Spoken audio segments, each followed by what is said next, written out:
அஸ்ஸலாமு அலைக்கும் வரஹ்மத்துல்லாஹி வபரகாத்துஹு. தினமும் ஒரு ஹதீஸ்.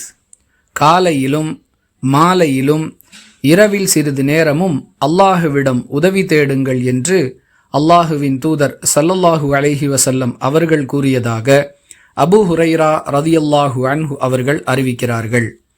நூல் புகாரி, ஹதீஸ் எண் 39. அன்பிற்குரிய அல்லாஹுவின் நல்லடியார்களே, அல்லாஹுடைய உதவி இல்லாமல் நம்மால் எதுவும் செய்ய முடியாது என்பதை ஒவ்வொரு மனிதனும் புரிந்து கொள்ள வேண்டும். இதை சரியாக புரிந்து கொள்ளாத காரணத்தால் அல்லாஹுவை விட்டுவிட்டு மற்றவர்களிடம் உதவி தேடக்கூடிய நிலையை சமூகத்தில் பார்க்கிறோம். இதனால் அவர்கள் யாரிடம் உதவி தேடுகிறார்களோ அவர்களிடமிருந்து எந்த பயனையும் பெற்றுக்கொள்வதில்லை என்பதோடு மட்டுமல்லாமல் அல்லாஹுவுக்கு இணை வைத்த மாபாதக செயலை செய்த குற்றத்திற்கும் ஆளாகி விடுகிறார்கள்.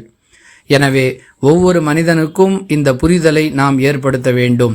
எதுவாக இருந்தாலும் அதை நீங்கள் அல்லாஹ்விடம் மட்டுமே கேளுங்கள், இறைவனிடமே கையேந்துங்கள்.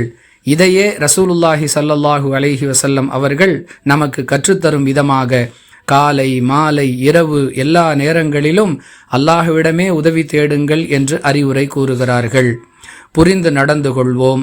வாஹிரு தஅவானா அனில் ஹம்துலில்லாஹி ரப்பில் ஆலமீன். அஸ்ஸலாமு அலைக்கும் வரஹ்மத்துல்லாஹி வபரகாத்துஹு.